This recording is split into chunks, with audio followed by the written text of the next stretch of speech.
Masala Mama here. Let's make a homemade nice and soft and fluffy naan.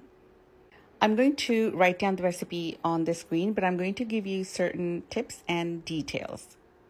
Make sure your water, which is about 1/3 cup here, is at the right temperature, which should be around 113 to 115 degrees Fahrenheit.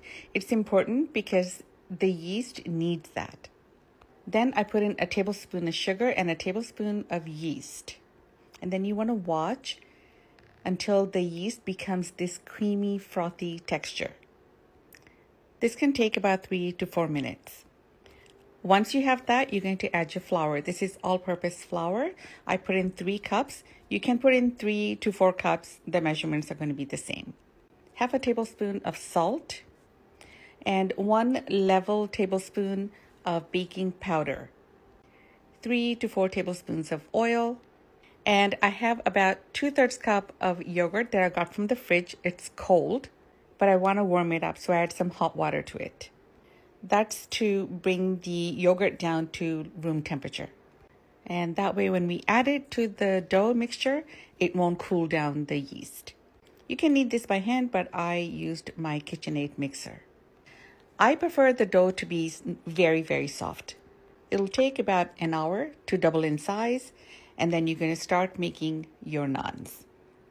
I'm making mini naans, so you take a small piece of dough and you make a dough ball or a peda, and then you're going to roll it out.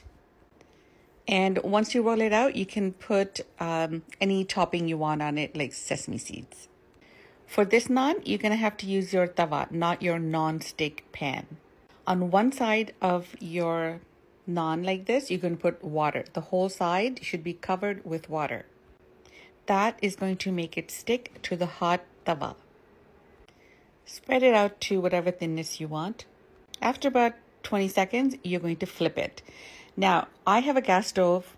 You can also do this on an electric stove, but I find sometimes that the electric stove makes it more crispy than this fluffiness. You're going to move it around and you're going to check in between to see if it's done. And when it's done, you'll know obviously everything is going to be nice and evenly browned. And because it's stuck on the tawa, you're going to need a spatula to scrape it off. And there you have a nice fluffy homemade naan. Follow me on my YouTube channel, Masala Mama.